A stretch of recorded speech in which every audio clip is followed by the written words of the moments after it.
I'd like to tell you about my cousin-in-law. We'll call him Chetanbhai.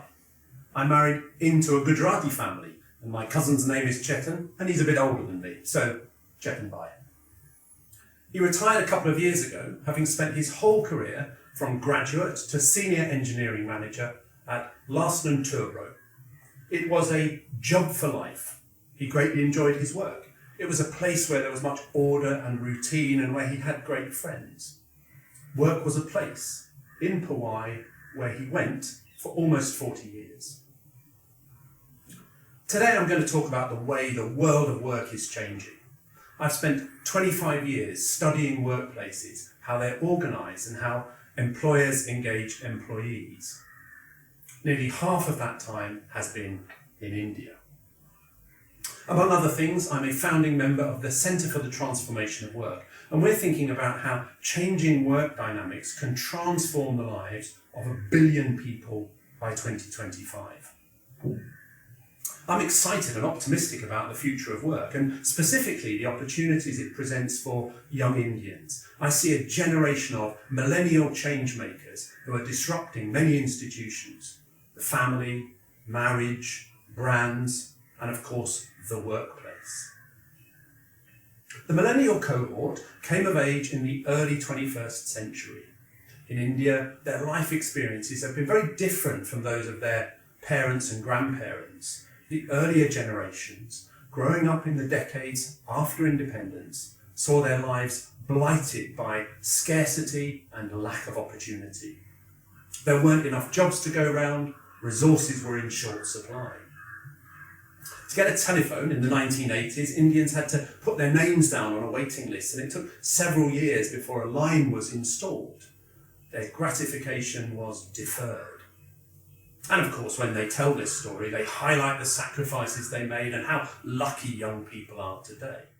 A young Indian can walk into Chroma and walk out with the latest smartphone, or at least in a pandemic have it delivered by Amazon tomorrow, because in 2021, a phone is deemed an essential. Expectations have risen. Millennials want instant gratification, we're told.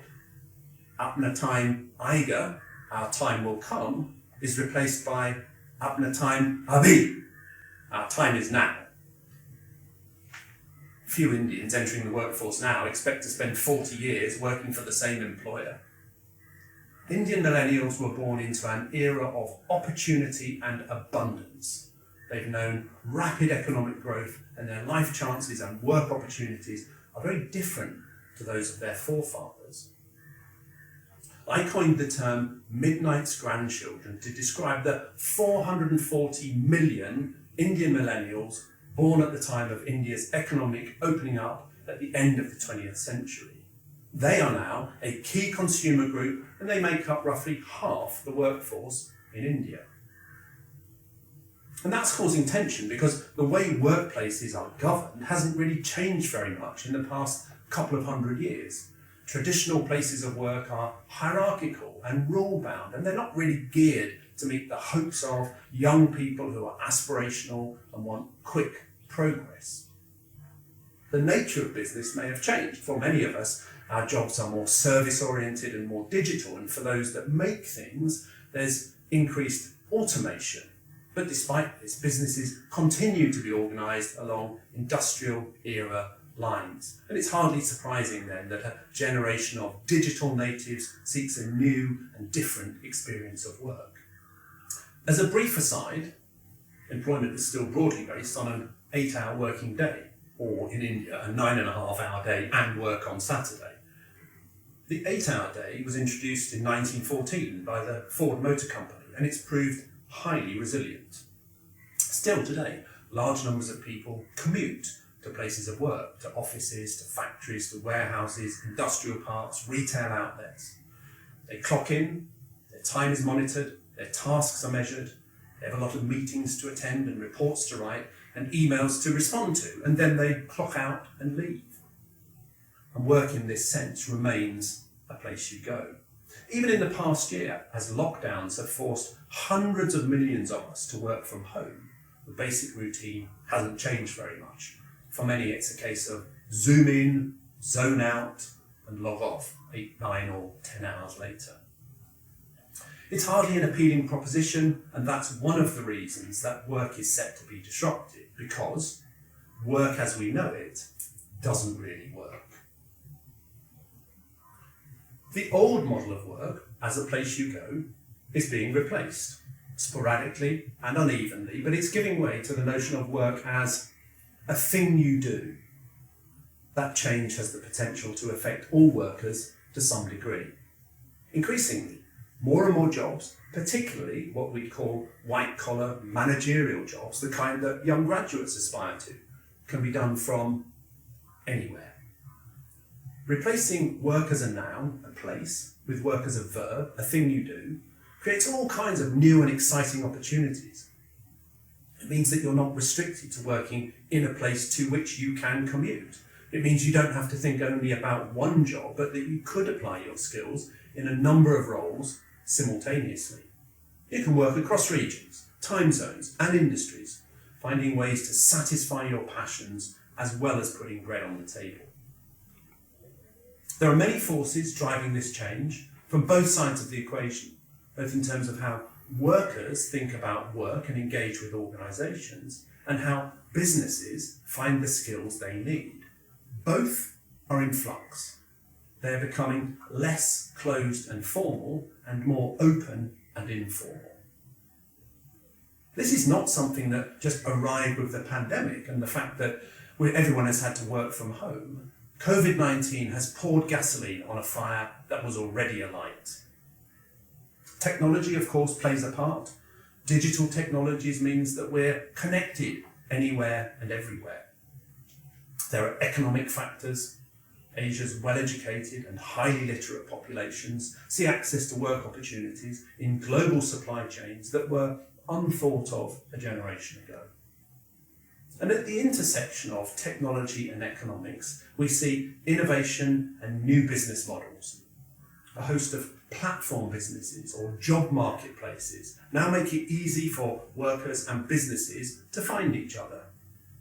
There are many terms used to describe this ecosystem of gig workers. They're all part of what I call the open talent economy. You've all heard of Top Coder. There's a bunch of others specialising in niche markets. There's even one called Odd Engineer, where you can find, you guessed it, odd engineers. There's an important cultural and generational aspect to this change, and I think particularly so in India. A lot of young people don't want the job for life and the deferred gratification that comes from the slow climb up the corporate ladder. They want to progress quickly, and they're happy to move jobs to do so. They acquire new skills across different domains. And the skills in demand now won't be the same ones that are required for high-paid jobs in 5 or 10 years' time. Some of the jobs that are well established now didn't exist when I began my working life. There were no social media managers, no search engine specialists. No one was advertising for data analysts or front-end developers. All of those jobs can be done really from anywhere as long as you have an internet connection. For many people coming into the workforce, and to be honest, for lots of us in the later stages of our working lives, the rigid workplace hierarchies that were established in the 19th or 20th century hold little appeal. India's vibrant startup culture is one symptom of this. Many young people see the opportunity to start a business or to join a company in its early stage and be part of shaping it as preferential to joining an old economy enterprise that's all rules and regulations. Startups with their young workforces, relaxed policies and socially minded cultures hold great promise. And as capital has flowed into the country and newly minted wealth has been reinvested, so entrepreneurship has become sexy and socially acceptable in a way that it wasn't even a decade ago. Even in the arcane world of arranged marriages, being an entrepreneur now has a cachet, whereas in the past it would have been a no-no on your biodata. Attitudes to work are changing. Few organisations, particularly incumbent ones, have yet understood the changes needed to accommodate that new worker mindset. But those businesses that do will be the winners. They'll have the pick of the talent, They'll be agile and responsive and inventive because they tap into a much wider pool of knowledge, skills, and innovation. The US Space Agency, NASA, has long reached outside its four walls and found talented people to solve big problems. If you think of NASA as a traditional place of work, it's home to about 17,000 employees. But it's also an organisation with access via freelancers through platforms to a crowd of more than 1 million potential problem solvers. More and more companies, large and small, see the benefits that accrue when they rethink work. Let's consider then the benefits to people, companies and societies that this new world of work offers and why young Indians are in pole position to take advantage. Open talent economies give people more control over when they work, how they work, what type of work they do and on what terms. They let us balance our human need for regular income and stability with the flexibility to explore other options. They let us combine short-term gains with longer-term growth. Work as a thing you do, not as a place you go, creates employment for people who may have been excluded from work by their gender, their location, by disability, or other factors. In the past, businesses set up in places where there were pools of talent and people flocked to the sites where the jobs were. When companies let go of the feeling that they need people in one place, they find that they can spread their nets much farther afield. They can explore vast new constituencies of workers who may have been discriminated against, who may not live close by, who may come from very different backgrounds and have alternative skill sets. Access to a worldwide talent community is a great diversity strategy. Society benefits too when more people have access to work opportunities. Tax revenues go up, wealth is redistributed. When people don't need to move to where the work is and can stay in their local communities and do their work from there, then those locations see economic benefits. Less commuting means less traffic and less pollution. Quality of life improves. Let's finally then come back to India and its youthful and ambitious population.